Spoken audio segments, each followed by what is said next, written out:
Enough. Finito. Dunzo. Goodness.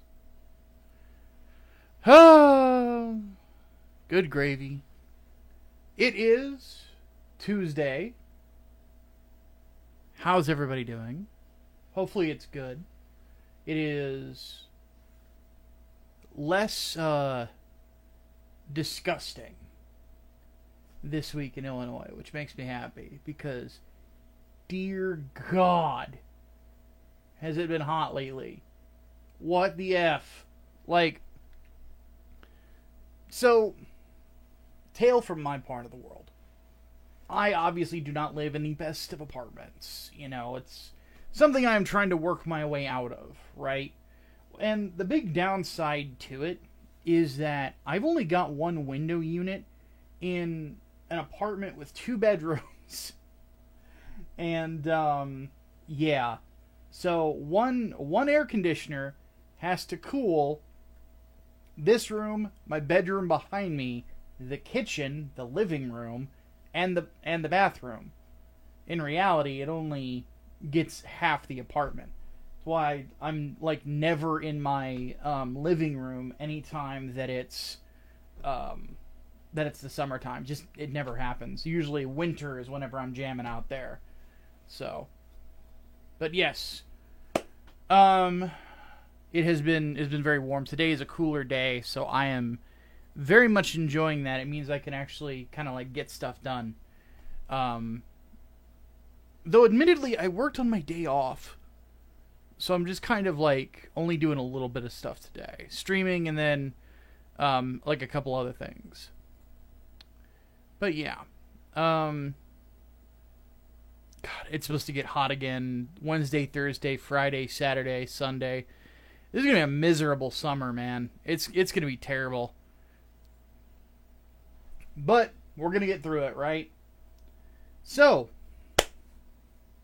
hopefully you guys are doing all right. Hopefully you're doing better than me. As you can see, I'm a little bit more trimmed down than I was last time. I made a mistake when I was shaving, and I shaved a little bit too far forward on the chin hair and nipped some stuff that wasn't supposed to get nipped. Did the stream just die? No. People, what are you trolling for? It's not even close to... Stop it. Hit F5. Need to turn off Discord. Hold on a second. There we go.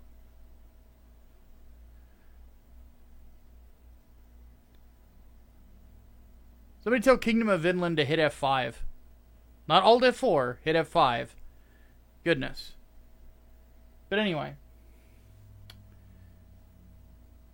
So what I figured we'd do is we would keep streaming on Tuesdays, sit down, just talk about whatever. And most recently, one thing that was kind of wild was the Hathaway 2 trailer just dropped. And I was absolutely shocked. Like, absolutely, positively shocked by it.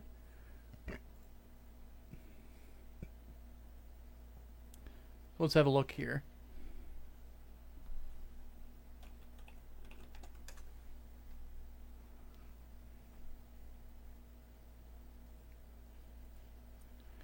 So, it was just a 30-second teaser.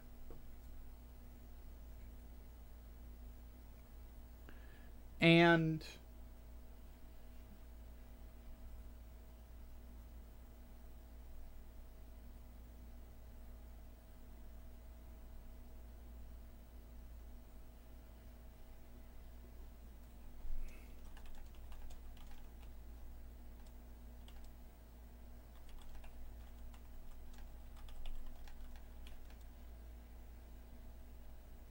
now I have to take a second to tell this guy because none of my mods are here. God.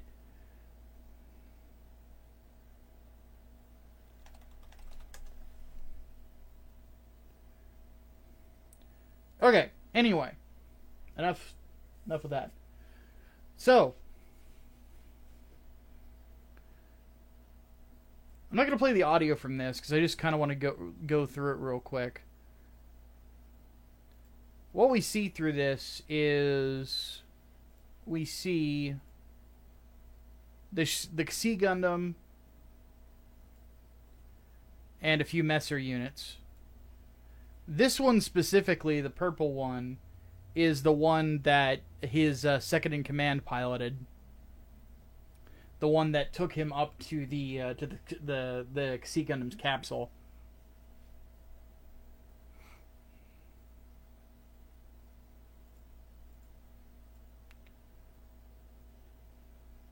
And then it's just kind of, we're not seeing too much about it that's like kind of like out of the ordinary. This is, we see that they operate out on the ocean. We see that Circe, the blonde chick, is with the dude who is investigating Hathaway, and that's really just kind of about it. I mean, the like we see Hathaway dodging gunfire. We see Lane aim as well. The basic thing about this is that this is the middle part of the story of Hathaway. I'm genuinely surprised that it is that it took this long to get done. But then again, I've admittedly not known like what Sunrise's priorities have been. Though I don't think it's an accident that this literally got dropped the day after G-Quux ends. Like, I have a feeling that they're like, we're going to do this one first and then this. So, but the release date on it, it said here, was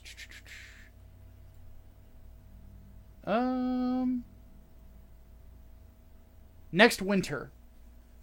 Which, I mean, that would be this coming winter. So, I'm sorry, Gigi. I don't know why I said Circe. But,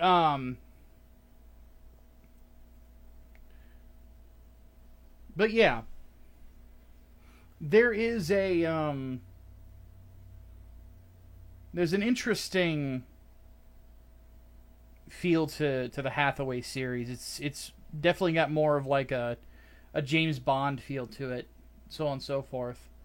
It's been so long since the first part, I feel like they'll want to rerun part one. Well, it's still on Netflix from what I understand. Like it's still able to watch there. As for the Messer, it is not part of the Zaku lineage from what I remember. It's a completely different line. I mean, it is a mono eye, but it takes from the Garadoga. Well, actually, wait, yeah, it's kind of related to the Zaku.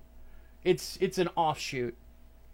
Because effectively what happens is that you have the Zaku 3, right? And then you have offshoots from the Zaku 3, and one of them is the Garadoga. The other one is the Zaku 4. There's one other I'm forgetting. No,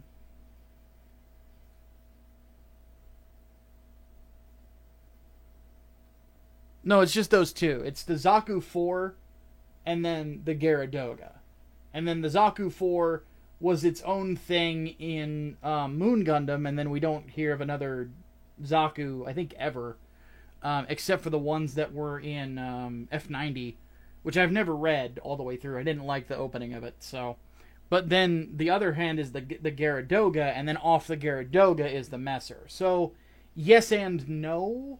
Like, it's by relation to the Messer, it is part of the Zaku lineage. But by relation to the Garadoga. So...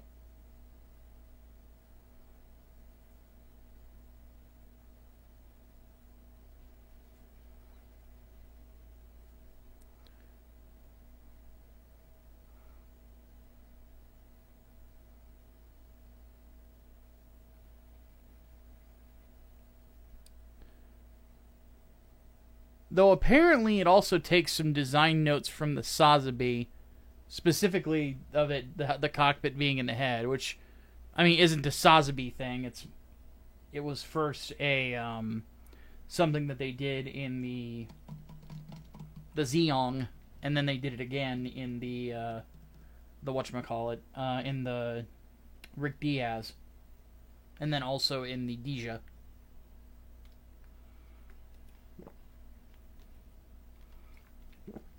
But yeah, it's definitely a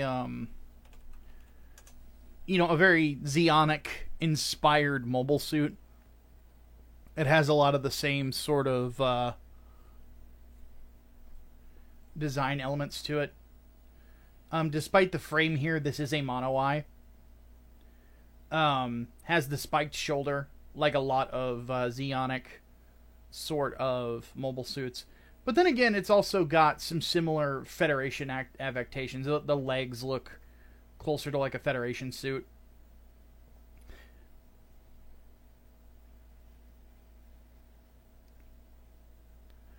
But then again, and this is just kind of like the true thing about mobile suit development in after, a certain point, because Anaheim Electronics was the one who was basically building everything for both sides up until F91, there was a level of homogeneity with a lot of these suits.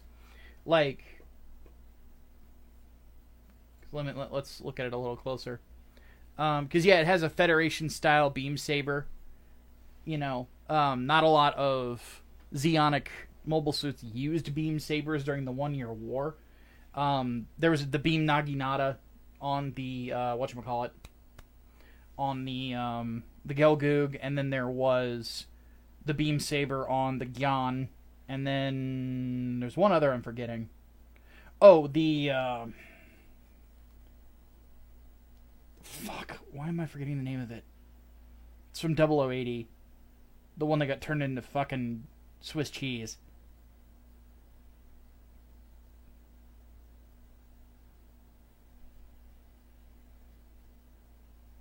It'll come to me. But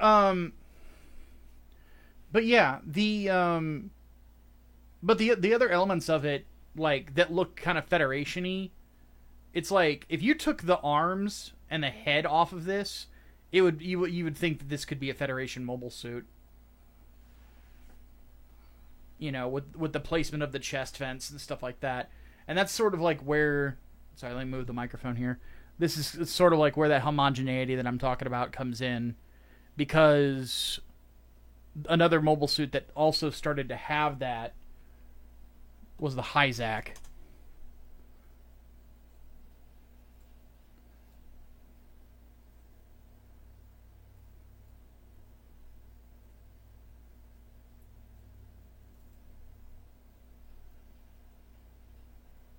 This is one thing I've always loved about Gundam, is synchronicity and an actual technology path. Obviously, it makes for really cool toys, but it also makes for really cool lore. And considering at this point in my time on YouTube, I'm a lore tuber, I greatly appreciate it. But I'm admittedly a little biased there.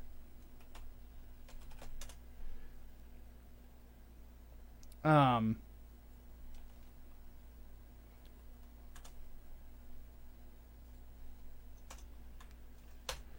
just going to pull up one more image to kind of give you an idea of what I mean by like certain elements that get transferred from one to the other.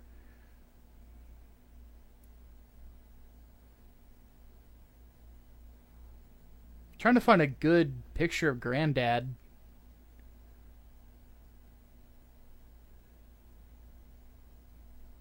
Let's put art. Maybe this will help. Well, this is the Kotoki version, but actually, no, let's not use that. Let's do... Wow, Displate has... Wow, that's kind of neat. Okay, this is the Origin Gundam, but... God, I don't want to give Reddit any traffic.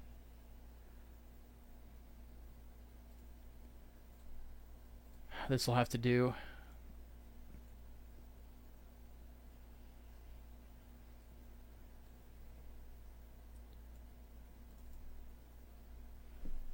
So going from right to left, like we're reading a manga, you can kind of see like the design imprints.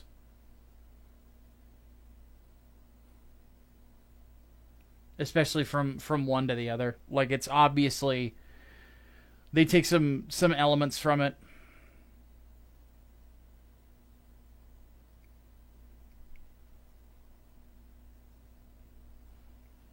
So, because at the end of the day, like if you took the head off of a Hyzak and put like a Gundam head on it, you would just think that it's another Gundam. You know, there's still obviously Zeonic influence because there's Zeonic engineers that work on these, but you know, it's just one of those things where like it was becoming so homogenized that by the time you start getting to like F91 and stuff like that, a lot of mobile suits kind of don't really have a whole lot of difference in regards to this, like what side uses them. They look a lot alike. So yeah.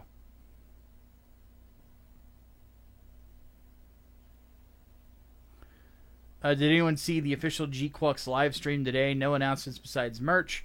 Those cheeky fucks had a giant too near a replica of Quattro's sunglasses in the background. That's funny. But yeah, I have to say though, I'm pretty excited about Hathaway because I've so let me spoil this. I have the G-Quux review done.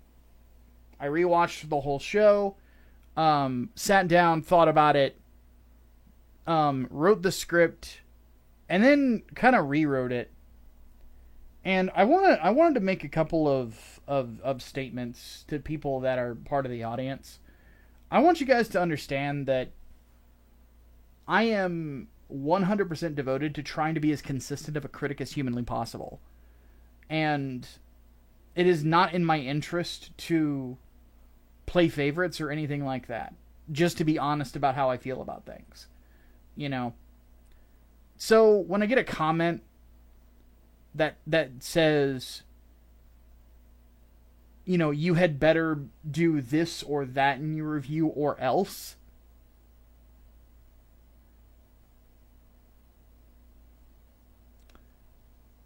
first and foremost, I don't take well to threats.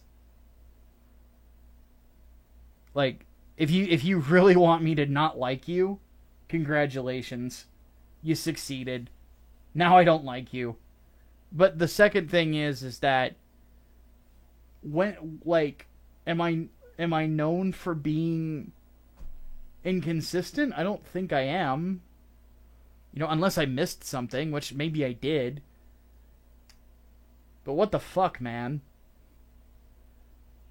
Like and this is what really got me, is people seem to think that the G-Quux streams were like reviews of each episode. They weren't. I'm just giving my immediate thoughts on it. And it's like, I'm like, and I said more than once, I'm like, this is not the official fucking review. And people would get pissed off at me. There would be people in the comments of the streams like, is nobody gonna criticize this? I'm like, I criticized, like, told people what I didn't like at every fucking episode. Maybe clean out your goddamn ears. What the fuck, man? I try to be nice, but, like,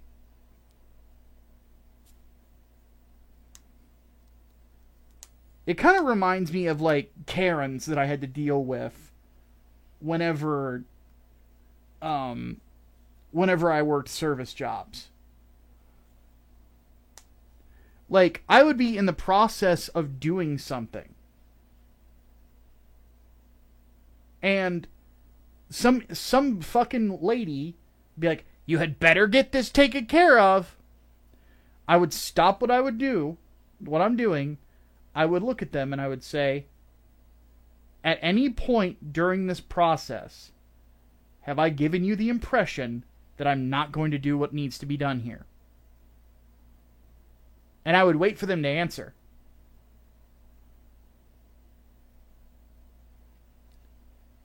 And then they would say, "No, you need to do this." It's like, no. You're going to answer the fucking question, or I walk. And there was one person that I was doing some like estimates on her lawn when I worked as a lawn service salesman. And I told her exactly that. And I'm like, look, you're not gonna fucking bark at me and tell me how to do my fucking job. Or tell me what I need to do. I know what I need to do. It's almost like I get paid for it. And I walked to my car, to the car for the business, and I put my equipment in my truck in my car. And when I got to the car, she's like, wait. I'm sorry. And I put my hands on the hood, you know, because I'm opposite from where she's at. This is the passenger side. This is the driver's side. This is where I'm at. Put my keys in my pocket. Put my hands on the hood on the driver's side. I go, Mrs. Name blanked out. I'm a professional. This is what I do. This is how I make my living. I've gone to hundreds of homes to do estimates, to give my professional opinion of things that are going on that are incorrect on this, so on and so forth. And I'm doing the same thing with you. But if I came to your workplace and started barking orders at you, or telling you that that you better do this while you're in the process of doing it, how would you feel? It would suck. So don't. So I was so when I see comments like that, I'm gonna tell you this right now. I don't appreciate it. And don't be surprised if I stand up for myself. Or I challenge you on it. Because one of my favorite things to do when I was a bouncer, well, what I loved about doing, like being a bouncer and being a security guy, I got to tell people no. I really like telling people no sometimes. And one thing that I had one person telling me was this drunk idiot is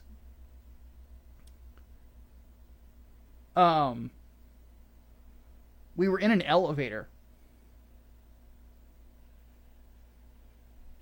And he goes, man, you'd better not do... It was something, I barely heard him. And I looked at him dead in the eyes. I go, or what?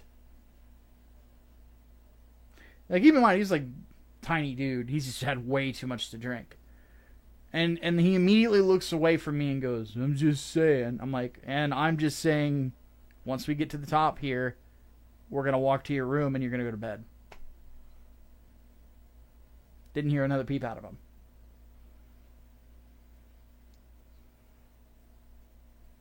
Don't fucking... And here's the thing. You act like you're like people are acting like they're going to issue, like you're going to issue threats over an anime about giant robots? What the fuck is wrong with you? Like, Jesus fucking Christ, dude. It's not like... It's not like this is life or death. God damn. Have some fucking perspective.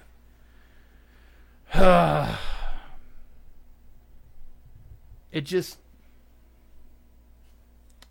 I don't get it, man. I don't like that. So, just a heads up. Please do not do that. I don't want to be rude back, but that sort of shit bothers me. Now, one thing I will say is that when I watched back through G-Quux, my thoughts on it admittedly got harsher. Like, because there were so many episodes of it that I really liked. And y'all saw me, like, how I reacted to the ending. Like, I was not really a big fan of it, you know?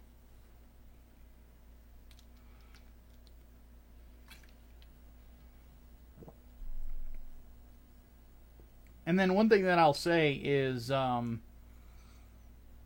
like,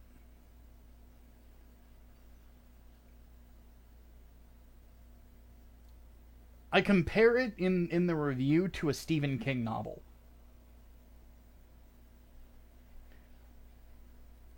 And I mean that in every good sense and every bad sense. That's what I compare it to, specifically to It.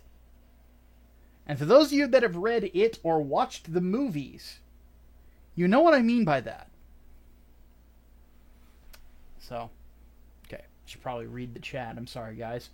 Damon, I'm doing pretty good. I just wanted to kind of get some shit off my chest, because initially I was a bit aggravated by that. You know, by people like acting all like fucking threatening and shit over a goddamn Gundam review. You know, the wild Grognard encounter. Yeah. The it has to be this way mentality. AMP is like, I've seen it a lot in two specific types of people. That's the fun part. Like the people who like act that way towards people, like, and get really anal or make veiled threats and stuff like that. It's one or two kinds of people. Actually, let's say three. The severely entitled, the severely autistic, or the drunk. Like, I kid you not, I've met really autistic people on the internet that they act like they're drunk constantly, and they're not. Like, they're stone cold sober. And I fucking hate drunk people. Like, I have not drank an ounce of alcohol since, I want to say, I left my job at State Farm in 2020. I haven't had it, so that's 5 years now. I have not had a sip of alcohol, which, granted, I didn't drink that often, you know, but I have not had it because I just got so sick of dealing with drunk people.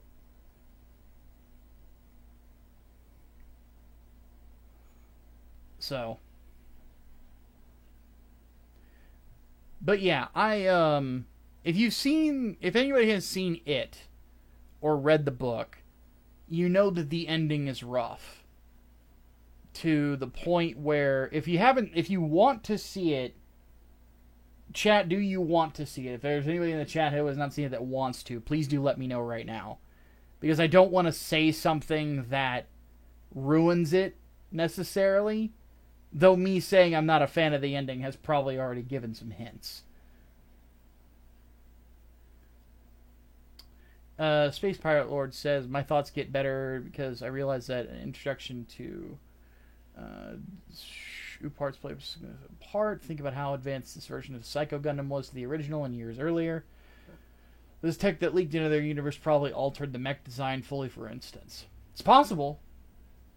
I kind of thought of it just that, like, a different thing was being emphasized.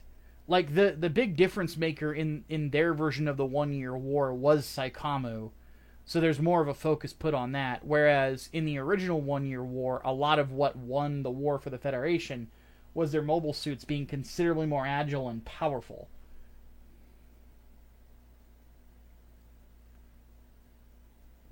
So, I might do a video just on that, to be honest with you. Which the Tim Curry one or the films? The films. The Tim Curry one is better than the book. Honestly. It's better than the book, that miniseries. Gotta leave now, spoiler zone. No, I'm not gonna spoil anything, Leia V, since you've let me know that you want to watch it. So I won't say it. I'll just say that it's a rough ending. It's got some problems. But that was a common criticism of Stephen King throughout the years, is that he couldn't end a book. He couldn't stick the landing. Like, a lot of people really hate the ending of The Stand, which I can understand why. A lot of people hate the ending of the Dark Tower series, because it's very underwhelming.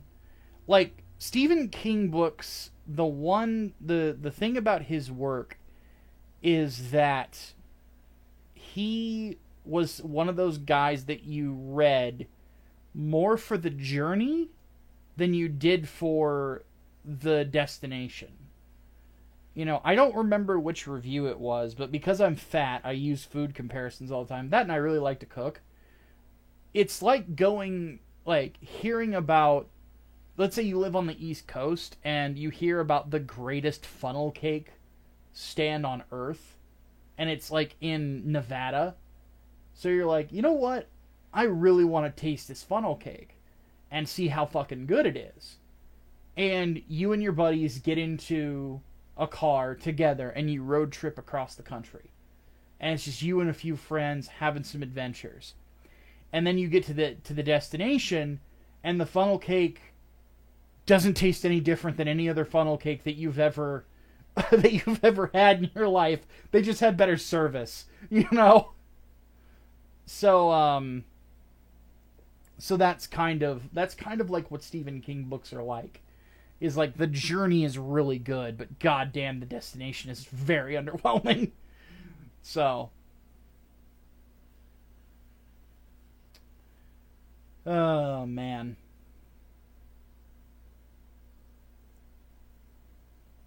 I read more Crichton works than King. My man, I actually have what is the book he did about the Grey Goo theory? It's not called Oblivion, I don't think. God damn it. What was it?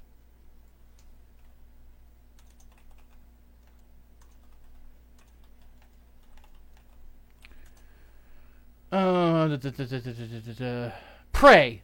I have that in the other room. I have never read through it. I feel really bad.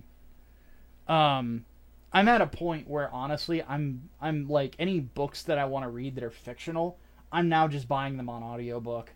I'm not actually like buying physical books and sitting down and reading them now.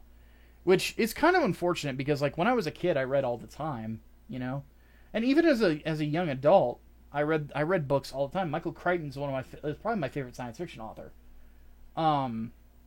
You know, I like when I was in high school, I read through Jurassic Park: The Lost World, which by the way, Jurassic Park is fucking gory. Like, the dude who is played by Newman in the film, in the book, he gets disemboweled and then his eyes get eaten out of his fucking skull. Like, it's fucking bad. Like, whoa! Like, but, like, there never has been a film that really matches Michael Crichton's intensity, except for two. The 13th Warrior, because that's Eaters of the Dead, and then Rising Sun. Rising Sun matched the book really well. But the rest of them, not really. Are there any series, stories, what have you, that you enjoy as a guilty pleasure? Ooh, wow. A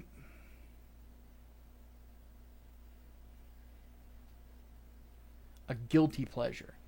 You know, for a while, actually, VTubers were a guilty pleasure for me, but that's not really a story.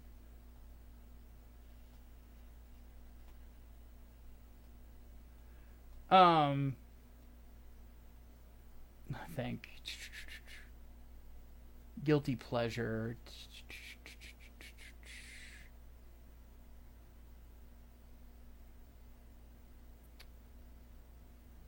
No G-Quack today? Well, there's no more G-Quack to talk about, really.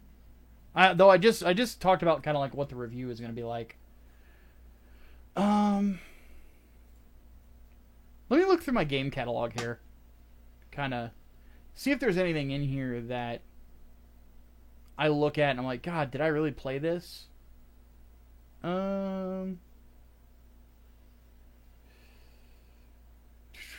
Just got off the Saba stream myself. Yeah, I'm happy she's back. When she was Gura, she was my favorite streamer in general. Like, I'm still a fan of Maximilian, don't get me wrong, but she is so entertaining. Her horror games, the horror game streams that she did are so much fun to watch. Let's see here. Looking through my list here. Is there anything here that I liked that I'm kind of ashamed that I enjoyed?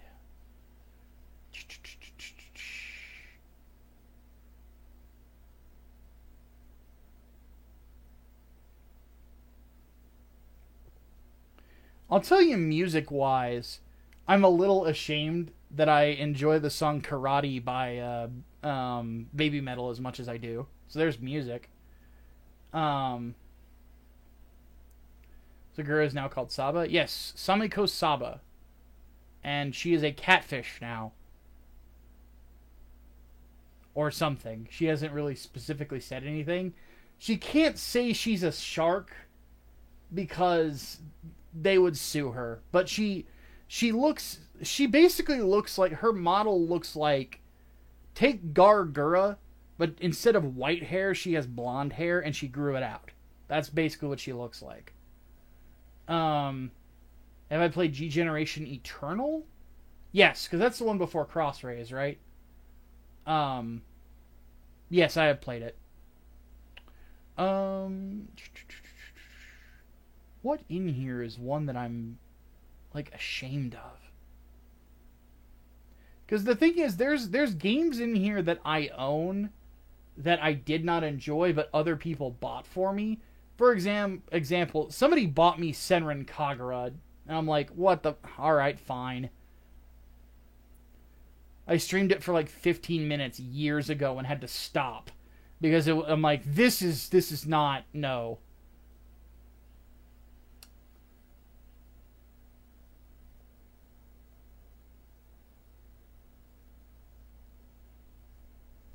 How do I like Siege Mode in Space Marine 2? I love it.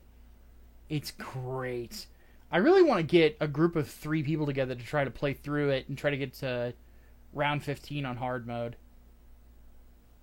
So I haven't done that yet. Let's see here.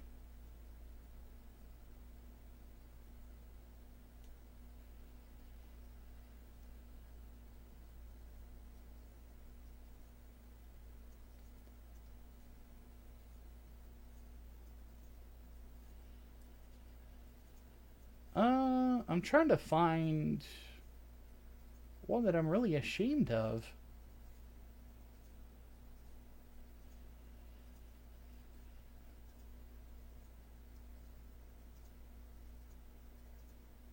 I own Dirt 3? God, I do not remember that. Am I getting the real grade Shining Gundam? Nope, because I do not build real grades. Hands are too big, remember? I actually haven't built my real grade Galgaigar for exactly that reason.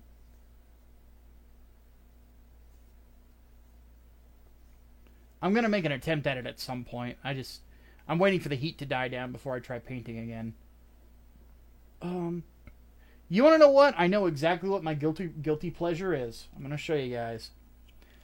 Well, actually, no, and it's not even that guilty of a pleasure. It's Final Fantasy VIII.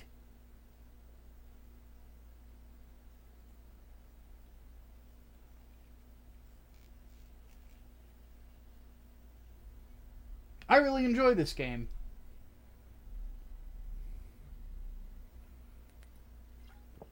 Reason being is I'm really good at it. I absolutely fucking bust the junction system in this every goddamn time. I have actually at one point I took the time to get the Lionheart, the final weapon for Squall, on the first fucking disc. You know, like I have beaten it several times. I know the story like the back of my hand, so I love to draw magic. I know how to get around like constantly drawing things. There's a point where I don't think that I only end up drawing like GFs to junction. Because the first thing that I do is I get as many of the refine abilities as possible, so I never have to draw magic. What do you think about the Hathaway Part 2 trailer? I mean, it looks good. One thing that I'll say about Sunrise is like their CG animation is outside of Seed Freedom, it looks pretty good. You know. Have I ever beaten Omega Weapon without the invincibility potion? Yes, I have done that. I always saved the Holy War for the final boss.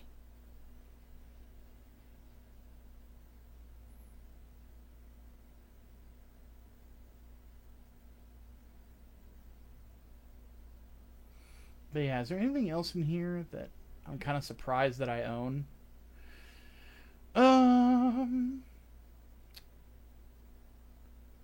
I own Subnautica Below Zero, but I don't own Subnautica.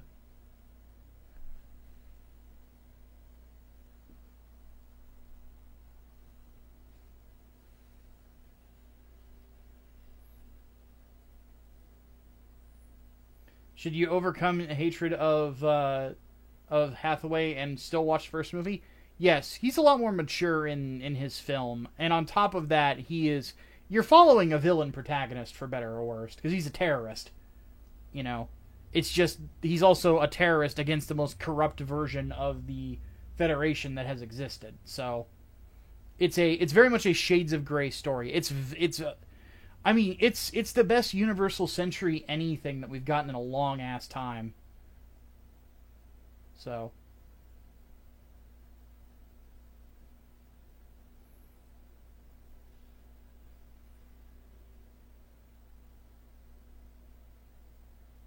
Speaking of Hathaway, is it bad that I dislike Stardust Memory? You are allowed to like and dislike whatever you want. I know some people that really don't like Stardust. I do personally, but I know some people that don't because Nina Purpleton drives them fucking insane. Here's something that's funny about that I found when I was doing some research for the Gundam what's it? The Gundam Urban Legends video. I did some there was a poll on a Japanese website related to Gundam that was basically rank the most evil characters in Gundam. Number 10 was Nina Purpleton. I was like, what the fuck? I'm like, holy shit, really? Oh man. It was great. It was great. But what's even better, when I was doing research, number 1 on this list of the biggest villains in all of Gundam was Kira Yamato. I saw that. I almost fell out of my fucking chair laughing. I'm like, holy fucking shit. Like, Japan fucking hates this character. Like, golly. Because for those who don't know, Kira Yamato is not the character that everybody likes in Japan from Seed. It's Athrun.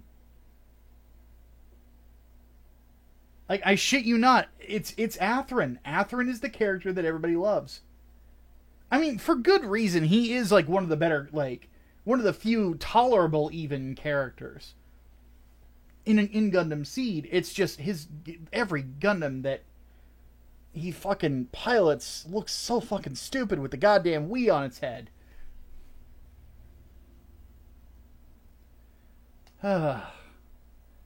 Just... Though that was so fucking funny. Because it's like people tried to tell me about how people like characters from Seed.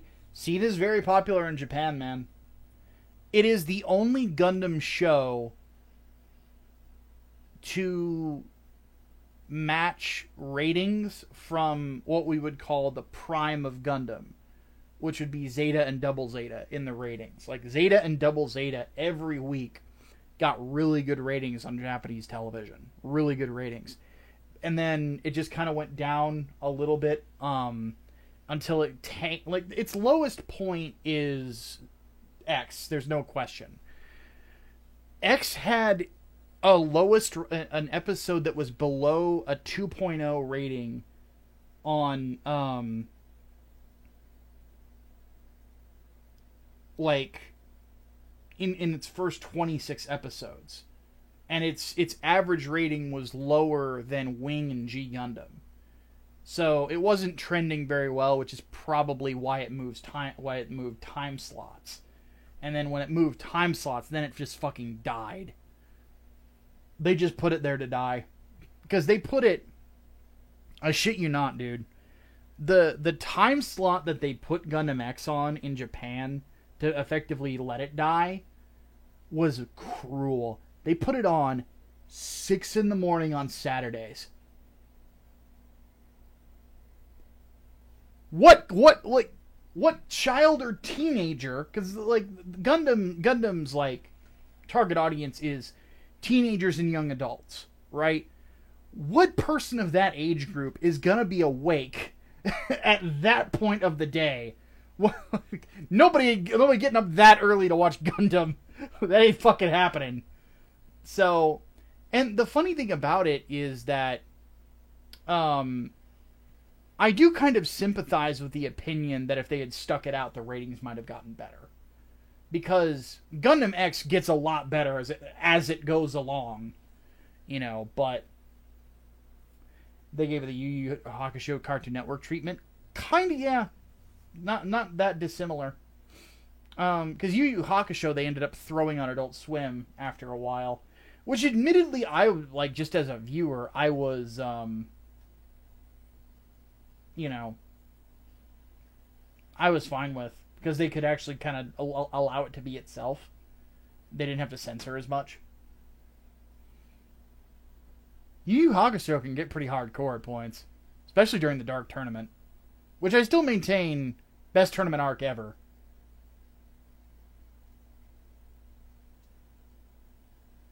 Wing got thrown onto Adult Swim too? Not quite.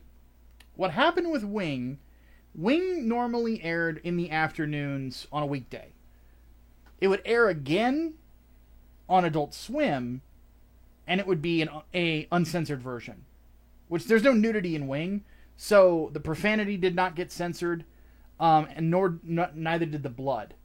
Because in the Toonami version of Gundam Wing, when Hiro, after he blows himself up the first time, in the Toonami version, he's just laying there with a dumb look on his face. Which, of course, in the uncensored version, he's like in a pool of his own blood. So that was the difference. So yeah, they were still airing it on both. They didn't shunt it onto Adult Swim, to make room for something else. I would record them on VHS. Me too. Somewhere in my dad's house, there is a VHS collection of the original broadcast of G Gundam in America. I shit you not. Somewhere in my dad's house. I don't know where it is. I need to get it from him at some point. Not that I have a VHS player, but granted, it's been a long time since I recorded that stuff when I was a teenager, so the tapes have probably rotted. So...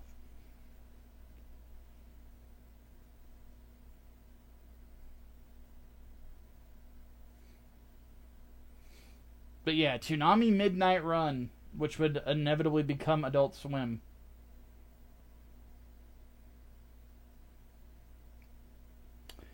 Columbia, thank you for renewing your membership. Says what's crazy is that people's standards are so high back then that hundreds, if not thousands, of young IP that were good to great were considered bad because quality like Batman TAS was so high. It's one of those things where what's VHS? Very funny. Making me feel old.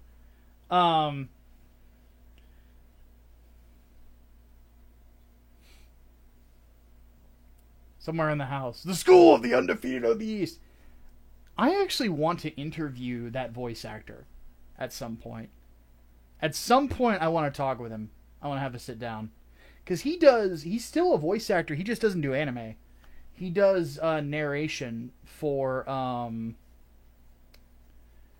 whatchamacallit, for History Channel stuff.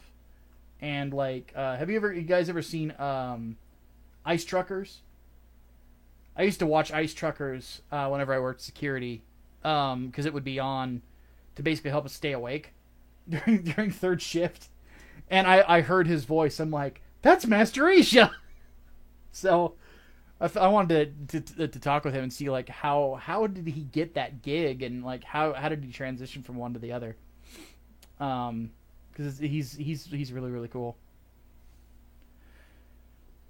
Still pisses me off that more anime for Seed is still being Green Level Crossbone is sitting there in the corner. I'm with you, Zoc. It drives me absolutely butt fucking sane, man. It's an interesting tidbit of info about Master Asia's VA. Yeah, he's apparently super nice too. Still does convention appearances. But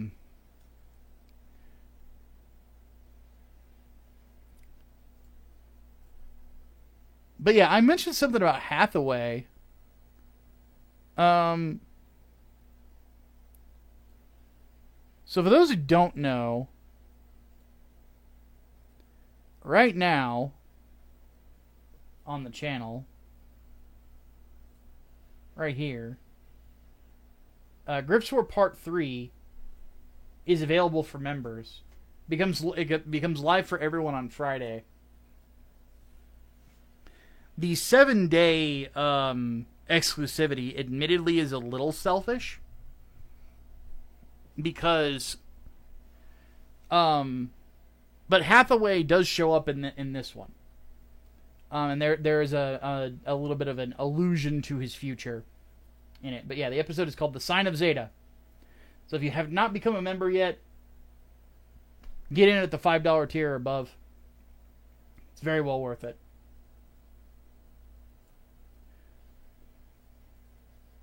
But somebody asked about, do I think that they will ever animate something beyond Victory? Right now, the final Crossbone manga is ongoing, and it is it is currently past Victory. It is the very first fiction past Victory, not that isn't Turn A or what was the one that happens after Turn A? Or G Reco.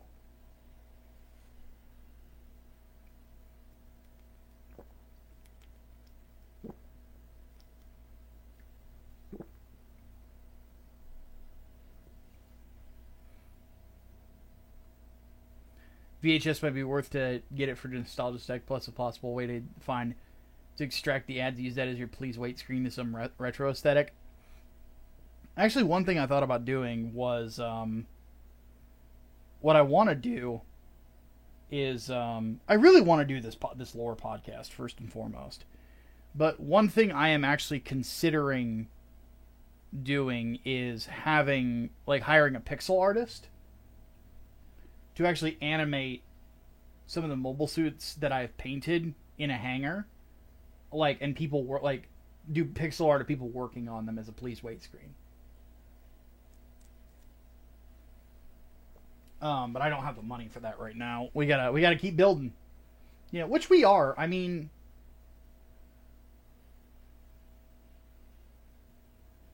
doesn't Judo take a bunch of colonists beyond the solar system way later in the UC after Victory? I believe so, yes. I have not read any of the Crossbone stuff after it, or after the original Crossbone, admittedly, which I should. I hear Ghost is really good. Yeah, how have we been growing? How are we doing? We're at 31.3k subscribers, which is pretty cool. I'm pretty stoked about that. Wish Crossbone gets animated already. Death Scythe, I'm with you. 100%, buddy. I really want them to do that after Hathaway is done. I really want them to just do Hathaway 2 and then go right into number 3. Just roll with it. Just get him out there. Get him done. Get him rocking. And then next thing that needs to happen needs to be Crossbone. No worries, Space Pirate. Have yourself a good one, buddy. Oh, God. G-Savior. Don't remind me of G-Savior.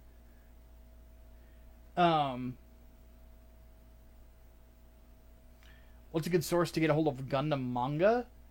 Um, I don't know how many of them have been officially translated. Let's have a look. Um,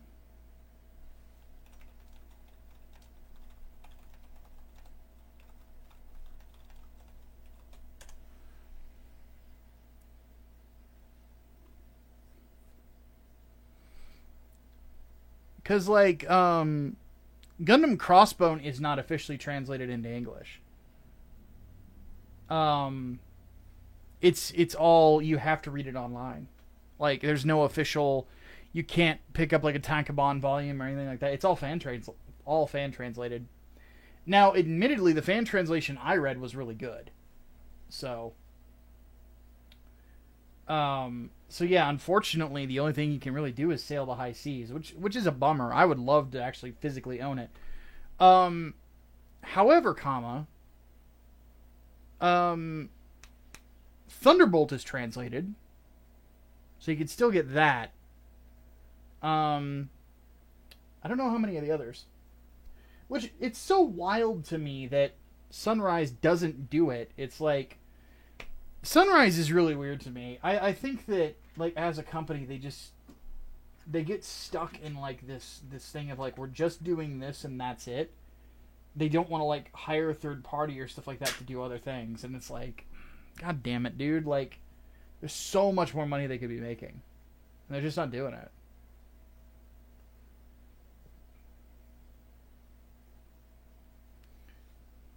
Think Origin and Glory of the Losers have official translations? Origin does, I know that. Glory of the Losers, I'm not sure.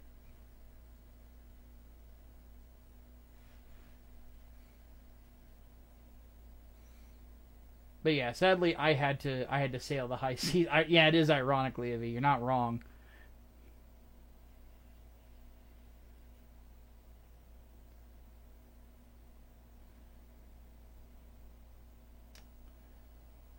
But yeah, it's unfortunate, you know. I would love for it all to be translated into English, because like, you don't have a problem getting Berserk, you know, which makes me happy. I really look forward to the day that like I've got all my stuff sorted out and business is running like it's supposed to and everything's running it like it's supposed to, and I got everything fixed, so I can literally just have a new place where I have one room that is nice and cool and calm, where I can sit down and just have shelves upon shelves of Fist of the North Star and Berserk and all the other comic books as well that I really enjoy and so on and so forth, and just have a whole fucking library, you know?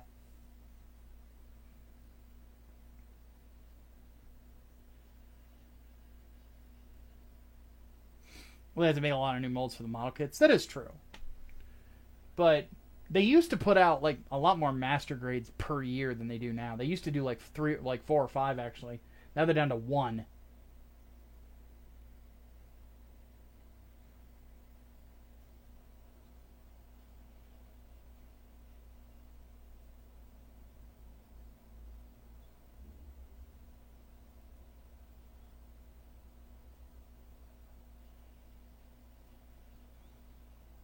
Oh man.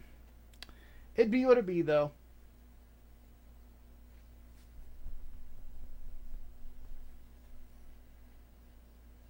Hope you don't forget the little guys when you get there. I will not. You guys stick with me, I'll stick with you.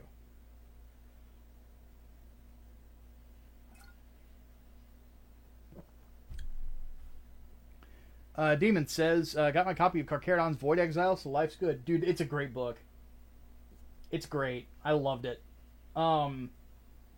It is like, it kind of reminds me of the plot of Space Marine 2 mixed with Tetsuo the Iron Man.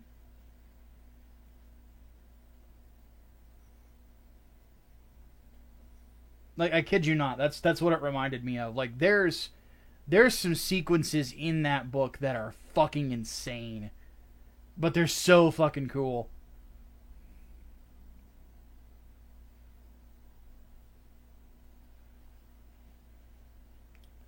speaking of 40k, Leo asks, do you believe Caiaphas Cain from 40k is a coward, or do you believe he's actually as brave as many fans say he is? I think that Caiaphas Cain has just enough bravery to get the job done, but he is one of the most self-deprecating individuals that has ever existed in the Imperium, so he never takes credit for the things that he does. Granted, he is also incredibly lucky as well. He's got that going for him.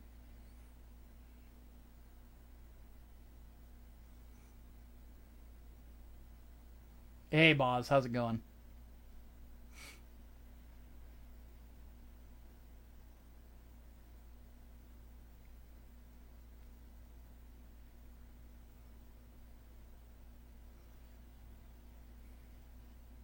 No problem, Damon. Have a good night, dude. Give you some good rest.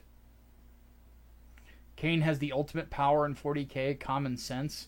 Yeah, that is that's a big boon, to say the least. But yeah, back on Void Exile, like I was just like I was loving it. Honestly, I was fucking loving it. Um and I think that it did a really good job of showing just how difficult the Mechanicus can be to work with. Like they are a pain in the cock.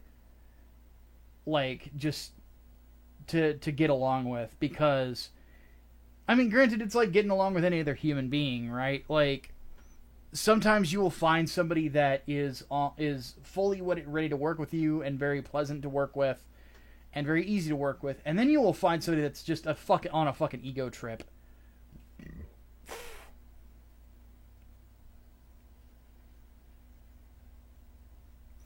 And man, the Carcharodons kind of got it rough in that one, because that's a lot of what they have to deal with. Is that they have to deal with two specific characters.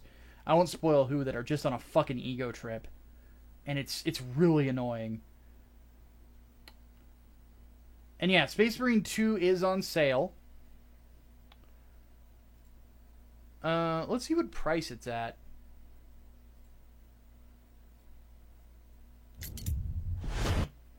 Am I gonna play Mecha Break? No, that's a little too 10-cent for me.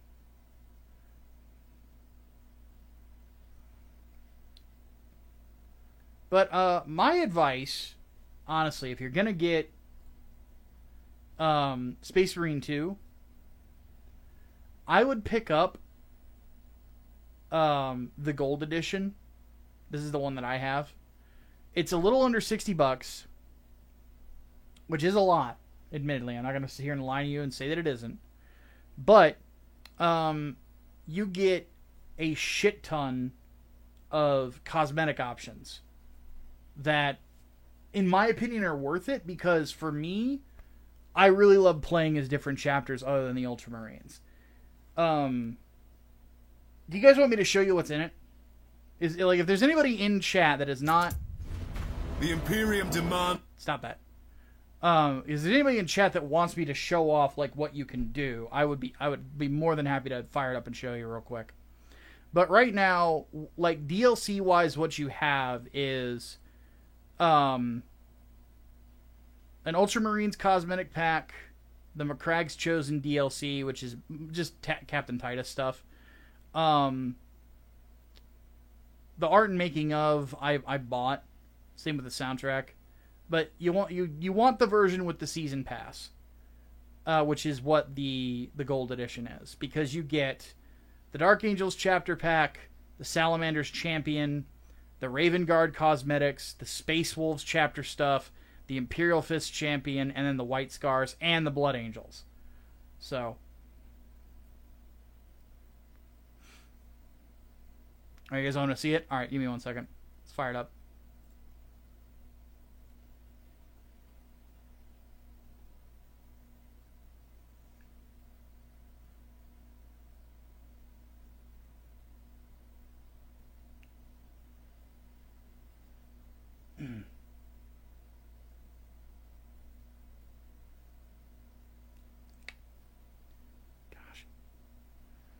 Okay, let me turn off display capture.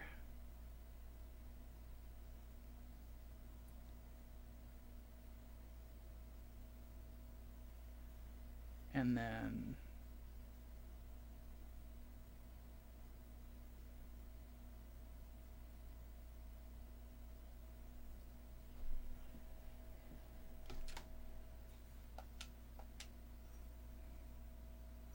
Ultramarines the best chapter? I am a Salamanders guy personally.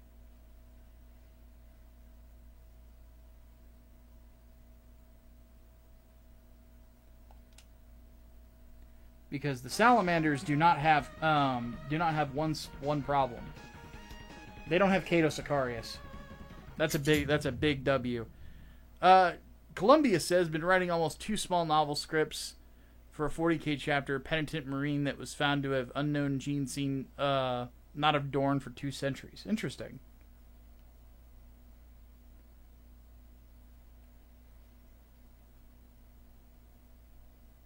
The Blood Angel and a World Eater get into a fight to the death with chain weapons. Who would win? Well, just read books about the Siege of Terra, because you see that. Because the Blood Angels were there, and they fought the World Eaters. I'll say this right now, man.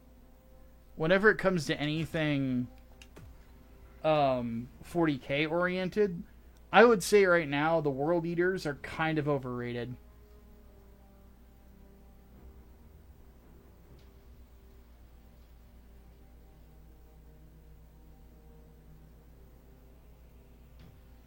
Salamanders are too nice for my taste unless you're an Eldar child.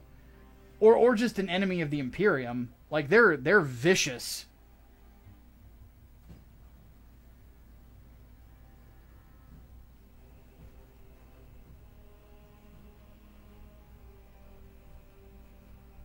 Yeah, the Raven Guard are great too. I really like the Raven Guard. Only problem the Salamanders have is there's not enough of them. Well, there is now. Keep in mind, everybody got reinforced with the fall after the fall of Cadia. So they the Salamanders are now big enough to where they have successor chapters.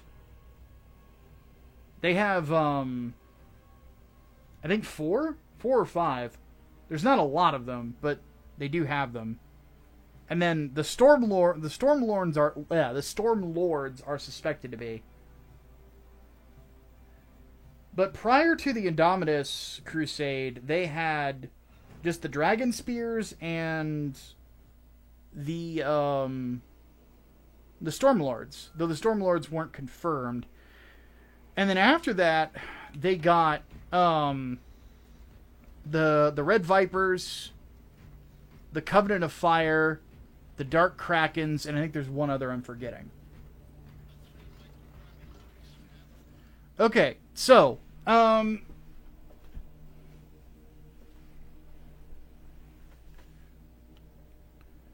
give you an idea of the stuff that you can get, as obviously here, I have my tactical. He's a Lamenter. And then for this guy, well, let me just kind of show you like what you can customize them with. So if I go into Heraldry, the basics that you get are the Dark Angels, the White Scars, the Raven Guard, obviously the Smurfs, the Salamanders, the Space Wolves, the Iron Hands, the Imperial Fists, and the only successor chapter you get are the Black Templars, because they're so fucking popular. For Chaos stuff, you get Iron Warriors, Black Legion, Alpha Legion, Night Lords, World Eaters, Death Guard. But even then, you can't really make a really good like Death Guard Marine with this stuff, because the armor you get in the mode that I'm in is only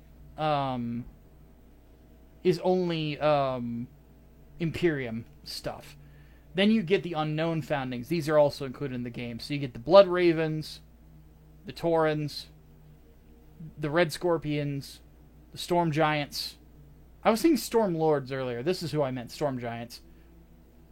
The Carcharodons, the Omega Marines, the Minotaurs, and the Exorcists.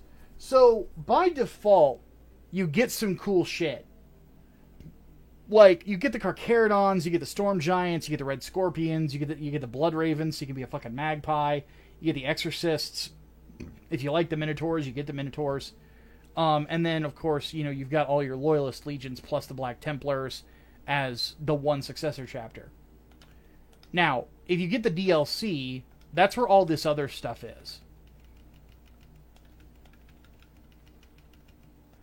And there's so much shit. Like, this is all the Ultramarine stuff. This is the Dark Angels. This is the Raven Guard. The Space Wolves, because they have so few successor chapters, you just get all of their divisions. The Blood Angels, these are the new one. Which, of the Blood Angels, you get Angel Sanguine, Flesh Terrors, Angels Penitent, Lamenters, Blood Scythes, Blood Dragons, Flesh Eaters, and the Atlantean Spears. And then for the White Scars, you know, the one... Really, there's only two, I think, that people really care about with the White Scars. Mantis Warriors are here. Dark Hunters are here. So... But to give you an idea of like what the customizations you get, I'll go through each champion. This is the Imperial Fist champion. Which I'm not the biggest fan of this one. I think it's just a helmet. The rest of the armor looks great. Because, you know, you've got the small skulls which have been scrimshawed. That's a typical Imperial Fist thing. It's got a Greco-Roman feel to it. I love that pauldron. That pauldron is so fucking cool looking. They got the fist on the back. It's very Dorn. You know, this would be, and then you've got Dorn under the two eagles. So this is actually a captain, specifically. So that's the Imperial Fist champion that you get for the tactical. For the assault class, this just got a champion in the White Scars champ, which I really like this one. Obviously, he's got the Mongolian aesthetics to him. But the one thing I especially love is this here on his arm. That right there is a Falconer's glove.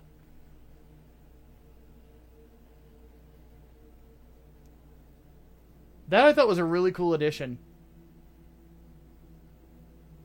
I wonder if that... I imagine that disappears if you equip a Power Fist, though. Let's have a look. Yep, it does. What did I unlock with this? Oh, one of the Power Sword variations. But yeah, that's what the champion looks like. Then the champion for the Space Wolves is a Hound of Morkai. With this is actually the helmet. That's actually a Heresy era helmet. The rest of it, though, is just highly customized Phobos armor. But yeah, he's a Hound of Morkai. Specifically a Hound of Morkai, a champion. I love the look of this thing, though.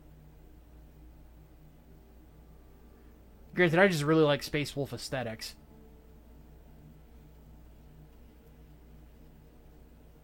Give you a better idea of like what the chest plate looks like. They've got the Norn runes. They have... The important thing is the teeth on it. Those are teeth from a Fenrisian wolf, which you have to pull to actually get into the Space Wolves. You have to kill a Fenrisian wolf and bring it back to the chapter house.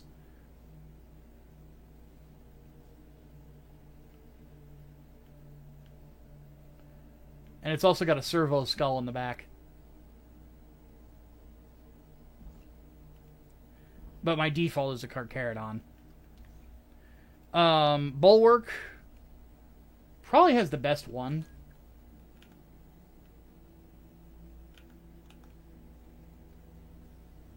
The Dark Angels.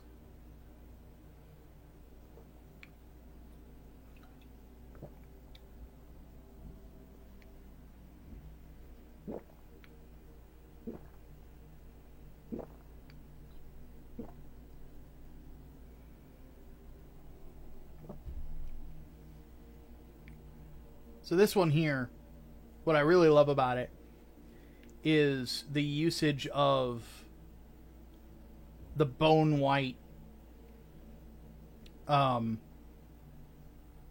angel.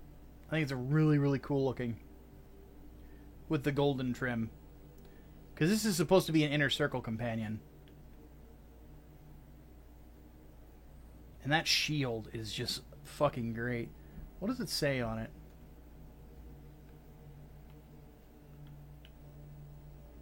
Never forget, never forgive.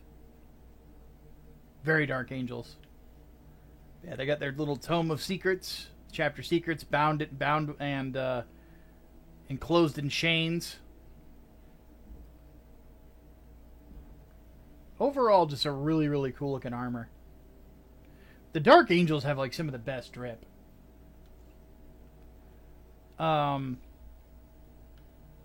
Sniper Champion is a Salamander. Which the Salamanders are by no means known for their fucking snipers. But it's the only class with a cape. The only downside is they got the backpack color wrong. It's supposed to be black, not green. But this is full-on customized Artificer Phobos armor. And they put so much fucking detail into it. And this is very much a Salamander's looking armor. Because the thing with Salamanders, you last long enough in the chapter, you customize everything. To the point where the Mechanicus look at it and go, how the fuck did you do that?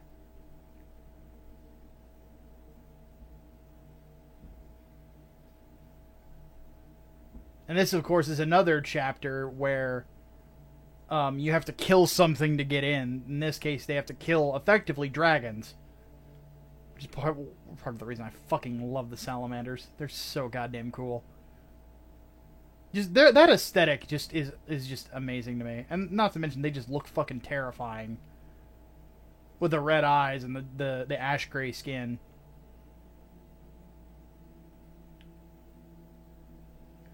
One thing that was funny, I saw this on Reddit, because Reddit is, of course, the prime place to find intelligent life, right? Some idiot posted a picture of this, goes, "What's wrong with this face?"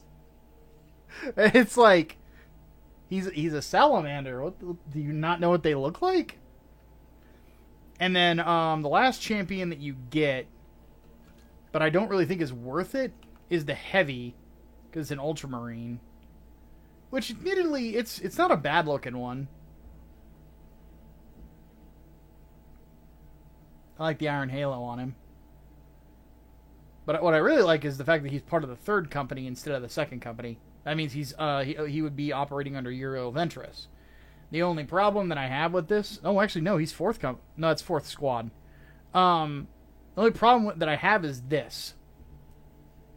That right there is incorrect. That's the markings of a captain. Straben is not a captain. He's a veteran, but he's not a captain.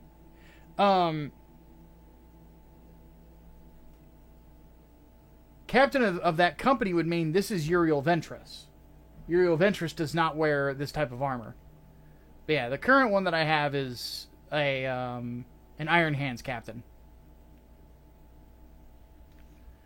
But that's it for the champions. But the customization stuff you get, I'll show off. Like, this is, of course, the Blood Angels.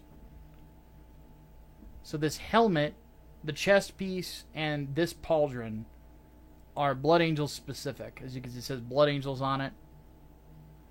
Has the goblet and everything. The chest piece also has a goblet at the belt. And then the helmet has a bionic eye and then a standard one. And then has the blood drop in the center.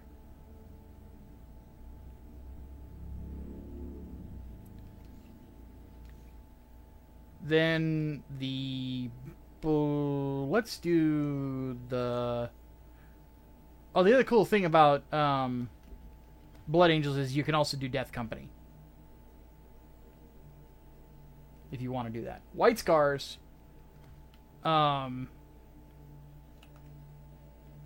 they get their own helmet and pauldron and chest piece as well. But their pauldron's on this side. But it's pretty cool looking. You know, it's the Flash. You gotta love it. The lightning bolt.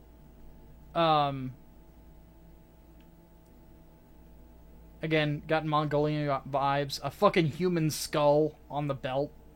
Because this is Warhammer, you gotta have skulls.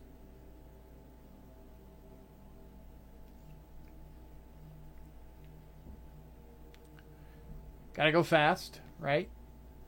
Let me switch back over to my Carcharodon, though. Trying to think of other chapter customizations. Oh, Raven Guard.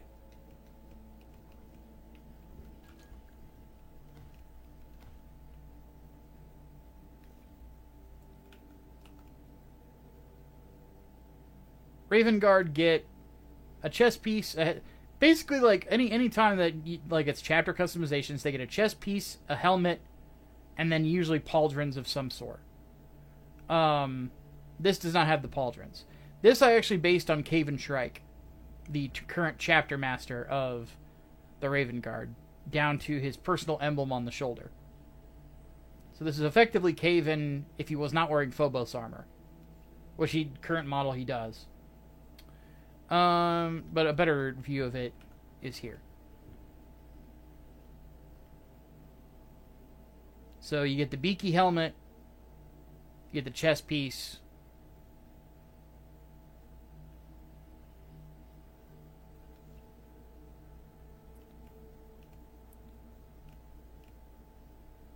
and then their pauldron is not really special. I'll show it to you real quick. Actually, wait, I have a Raven Guard here, don't I? Yeah, here it is. Their pauldrons aren't that special, but they are cool looking. Because they don't have any identifiers on them, which is very Raven Guard. Because they tend to hide their identifiers when they're out in the field. And they have a really cool Captain's Eagle, because it's a Raven instead of an Eagle. So, this is styled like a Captain of the First Company.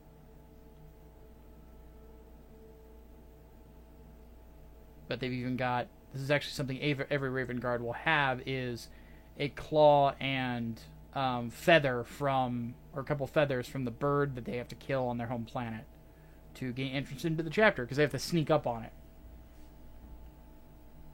Whoa! $20 from Shortgrass Studios. He says, "Hey Michael, love your Gundam coverage. Great to listen to while I work on my resin kits. Especially the group, I think he means Grips War coverage. Though I think you should go back and cover AOZ, it really fills out the war."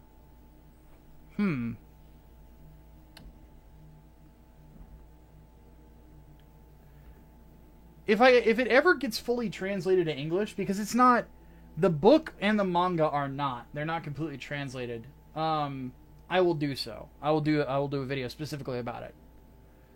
But anyway, that's the Raven Guard customizations. Then here's Dark Angel stuff that you get. So they get chest, pauldron, helmet. Very dope looking pauldron. Very dope looking helmet. And then that chest piece is just fucking gorgeous.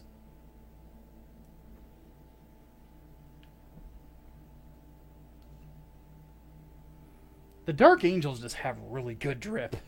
They really do. Trying to think.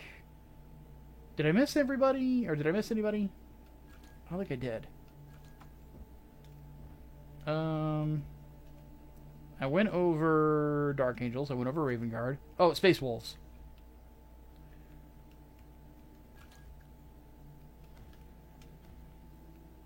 So Zivilka Fenrika. Helmet, chest, pauldron, and leg. Though I don't have it on this one. I will fix that later. But really cool looking. I actually kind of like this customization a lot better than the normal one. But that Mark 10 helmet just looks gorgeous. But yeah, it's decorated with wolf skulls and teeth and runes.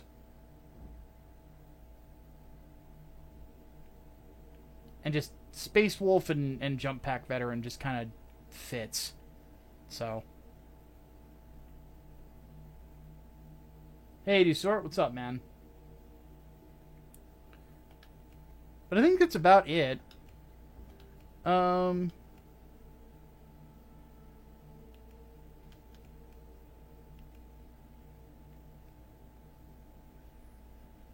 I've played so much of this game, man. So fucking much. It's kind of crazy.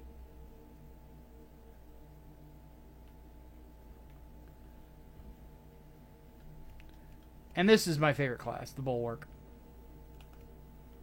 Currently, this heraldry is a Lamenter's Veteran. Which Lamenter's Veterans tend to wear beaky helmets with a black stripe down the middle. Though usually their trim is just yellow. I didn't like the look of the look of it, so I gave it a light gold instead. I feel like it's a little bit more dignified like this. But yeah, the Lamenters tend to have beaky helmets. Would it be possible to review Avatar: The Last Airbender? Maybe at some point, but I'm not super interested in it, to be honest with you, but maybe. I won't say no. That's a big watch, though. There's a lot of seasons of it. Trying to think of other successor chapters that I've done customizations of. Oh. This one's an obvious one. The Raptors.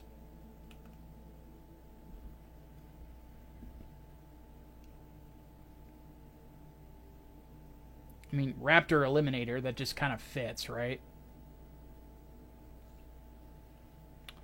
The Heavy, what customizations do I have with him? I have Iron Hands. I have Salamanders, Imperial Fists, and Blood Angels. Alright, Eric78, have a good one, buddy. Thank you for popping in. I think I did pretty good with this Blood Angels customization. This paint scheme here is a brand new one that they released. It's called Blood Angels Red. I love it. Because it's a candy apple red. Which, as you guys notice, like with my my Rick Diaz, I really enjoy this color. But yeah, this is a Blood Angels Heavy Sergeant.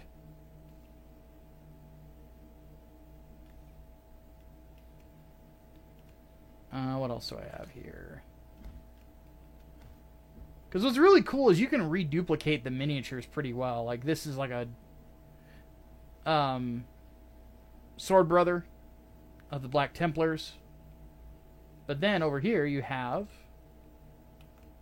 This is a Lieutenant with Relic Shield from the Imperial Fists.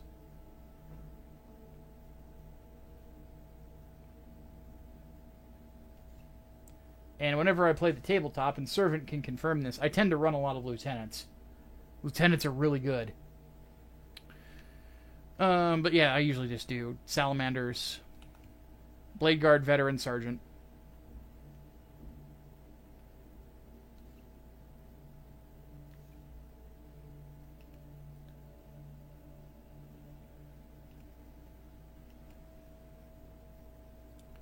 I don't know if I've done any other... Because I've got the Lamenters, Salamanders, Raven Guard here. Assault I have. Dark Angels, Blood Angels. ATLA review, pretty please. Again, I'm not saying no, but I'm not saying yes, because there's so much to it. I do appreciate the super chat, though. Thank you for the €5.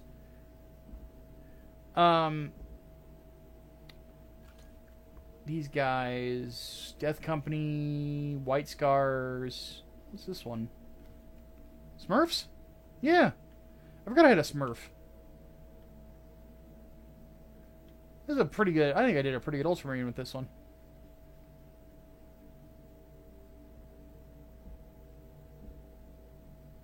Second Company Reaver. But I'm not a big fan of the Reaver helmet, so I just used the standard Mark 10. But yeah, this chest piece, sadly, the purity seal on it is specifically an Ultramarines purity seal. So if you want the fucking emblem with the skull and the wings on it, you're kind of fucked. Which is kind of a bummer. I'm like, oh no. Really?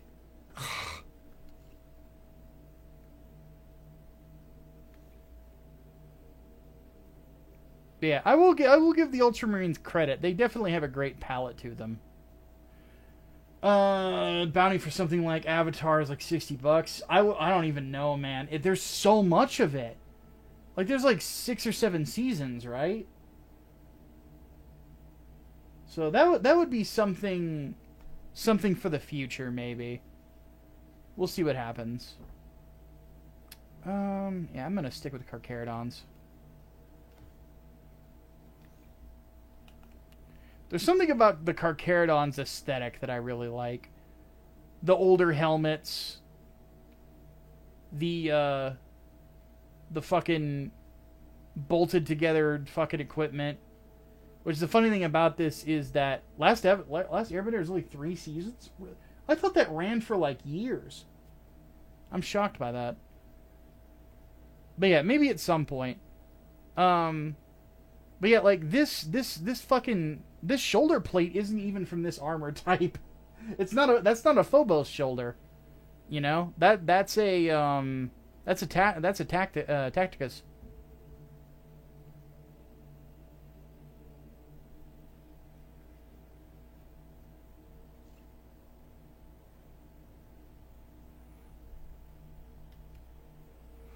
But yeah, one thing that got confirmed, oddly enough, in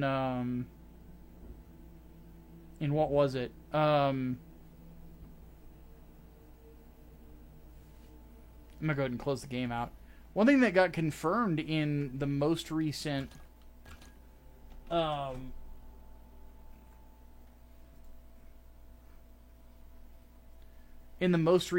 for the Carcharodons is that they use Blade Guard veterans. I did not know that they did that.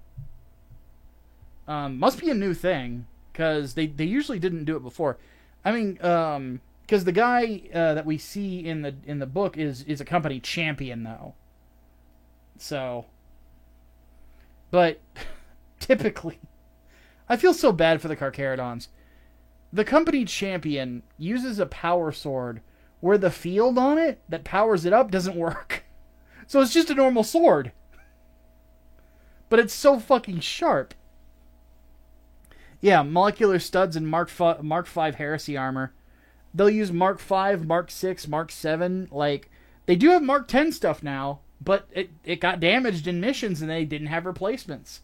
Because they haven't had the chance to do the Grey Tithe. So,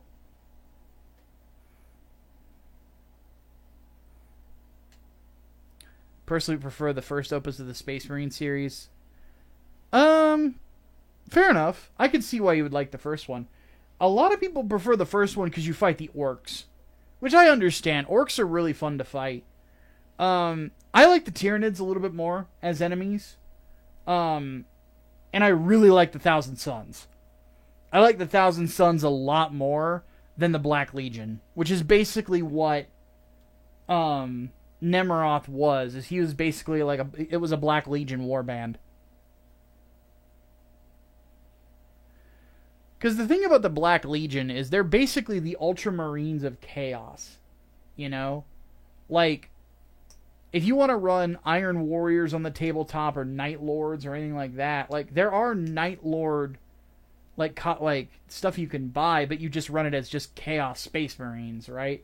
They don't get their own army. Same thing with the Alpha Legion, you know?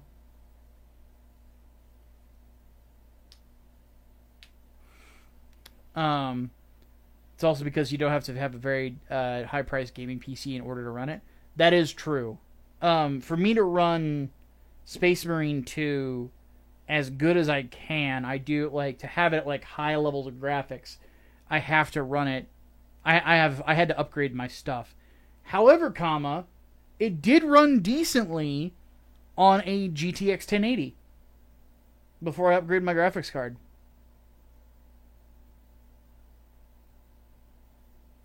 Baelshar's chainsword is broken and sometimes doesn't work like it should.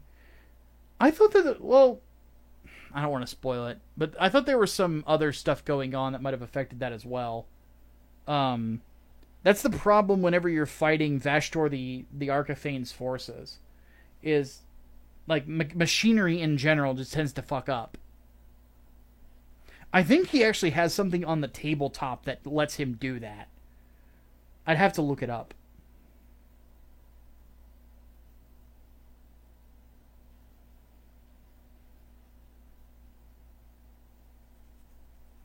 Also, at the time, there wasn't microtransactions. There's not microtransactions in Space Marine 2. You either buy the pack or you don't. You know. But yeah, there's no microtransactions. The season pass for Space Marine 2 is just for cosmetics. Which, granted, a lot of people who like, you know, Space Marines like the cosmetics of each chapter. So for me, that was a definite yes. But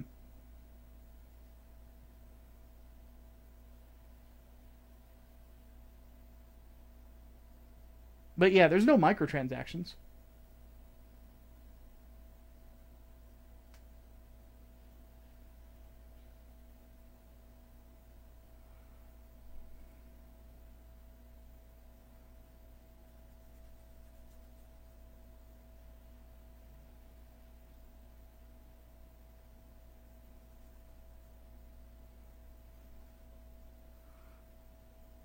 In fact, that's part of what I appreciate about it. It's like there's no, they're not nickel and diming you. They're not trying to consistently sell you on in-game currencies or anything like that. Everything is just earned through gameplay. Which that's the way I prefer it. It's very old school like that. It's the same thing. The way that they formatted it reminds me a lot of Gears of War, like the first 3 games. It's basically like, if you didn't want the new maps or any of the cosmetics, you didn't have to get them. You know, like, the season pass, they told you exactly what was in it. And if you weren't a multiplayer guy, they sold everything separate. Because, like, Gears 3 was the one that I probably played the multiplayer on the most, because they had dedicated servers at the time. And, man, it was so much fun. But, though, I got called the N-word a lot whenever I played Gears 3. Because I didn't want to get into the mix and shotgun with everybody. I would just fucking use my Lancer, and if somebody got too close, I pulled out my double barrel. I'm like, I'm not fucking playing your game. I want to win. Fuck you. You're trying to kill me. So, but yeah, I was one of those. But yeah, I didn't buy all the DLC, I don't think I ever got the season pass for Gears 3.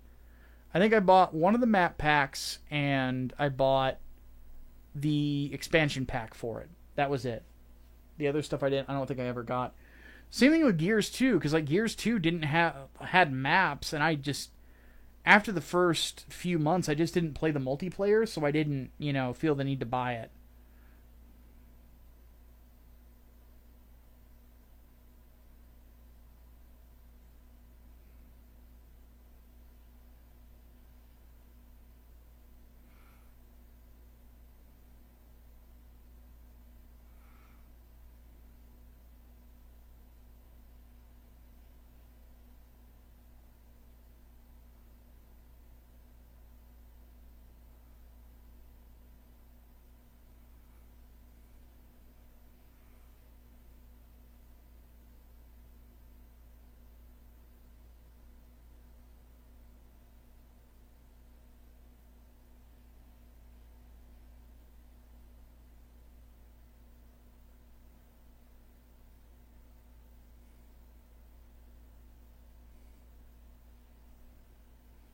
So yeah.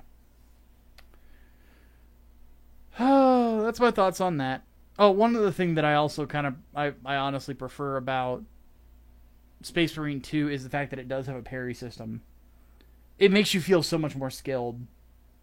Rather than the just mash, mash, mash, sort of like Dynasty Warriors feel of the first one. Not to mention, they also did the one thing in the second game that they needed to in the first one: invulnerability during executions. Because that was something that really drove me crazy with the original game.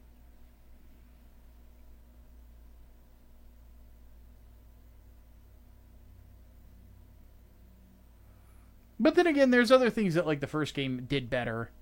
I think the sound of the bolters in the first game is a lot better than the second game. It's got a lot more proper boom to it. I think the weaponry is a little bit more expansive in the original as well. Second one, not as much. Well,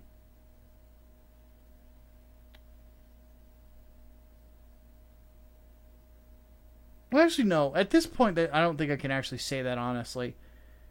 Because the second game does have more weapons. The problem that it is that a lot of it feel like, in certain ways, similar flavors of Bolter.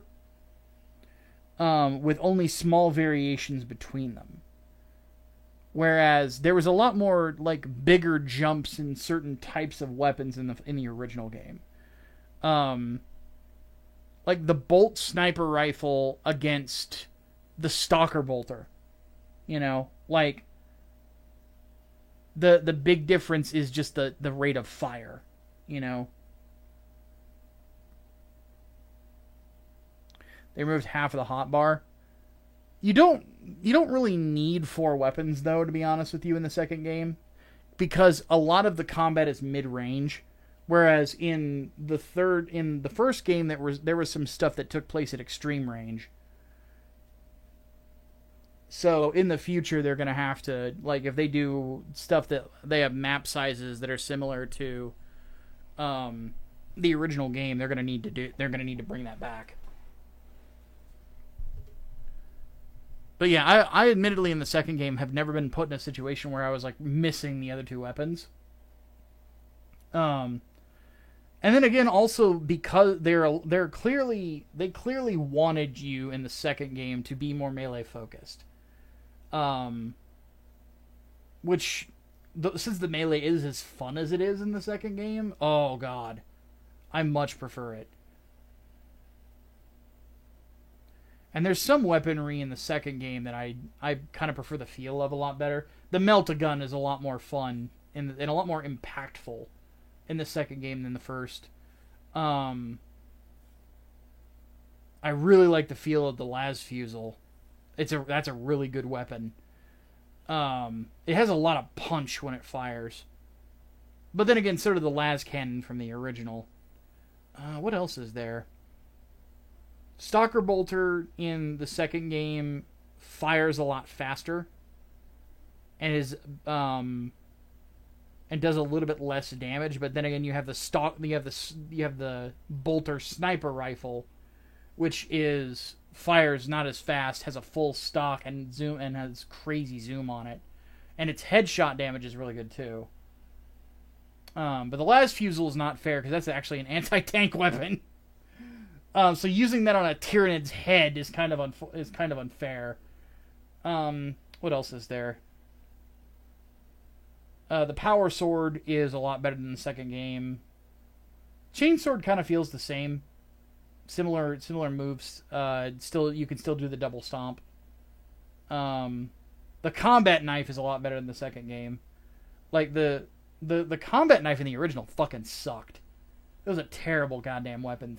God fucking damn it though. In the second game, it's really good. Like the combat knife in the sequel is sick when you learn how to use it. Like, one thing I really like about it is that it gives you a shoulder charge ability if you upgrade it a certain way. It is a really good like crowd clear. Like you can run into a group of Hormagaunts, hit that shoulder charge, and they just part like the Red Sea, and then you're right at your fucking target. It's great. Yeah, the Power Sword is great. Thunder Hammer is very similar to the original. I think that's it for the melee weapons. We're apparently going to be getting the Power Axe with the next big update that they're doing, which isn't going to be till the fall, which is when Season 2 officially will begin. I don't know if they're doing another season pass or if they're going to continue on the first one. I hope that they don't have a brand new one, but we'll see what happens. But the one thing that they've already confirmed is that the next content update, everybody gets the Tech Marine. That's the new class. So I'm really stoked about that. And then we get the Power Axe, which is like, that's like a necessity for Space Wolves, for the Carcharodons. Carcharodons really like Power Axes, so on and so forth. We're getting a Salamanders customization pack. They've already leaked a couple parts of it. And I think we're getting another champion. Oh, we're getting a Black Templars champion as well. So yeah. Space Marine Mastercraft is a new version of the OG. And honestly, I would not buy it. It's going to need some major patches to be as good as the Anniversary Edition. It's not very good. I downloaded it on Games Pass. I'm like, this is kind of shit. So, well, guys, I think this is a pretty good stream. I'm going to go ahead and take off because I am getting a little hot, getting a little sweaty, and getting really hungry. So I'm going to go eat dinner. Speaking of video games, you should stream Zone of the Enders. You know what? That's not a bad idea, Vlad. We should do that sometime soon. Gives me a good excuse to stream something mecha video game oriented. But, so keep an eye out. Maybe we'll do something like that. I do have it on my hard drive. So yeah. I think on my own time I'm going to be playing Norman Reedus and the Funky Fetus. But on that note, I'm going to take off and do some stuff at home. So, everybody have yourselves a great rest of your evening, and I will see you all next time. Oh, duh. Thank you, of course, for being very liberal with your super chats. Trust me, every penny helps.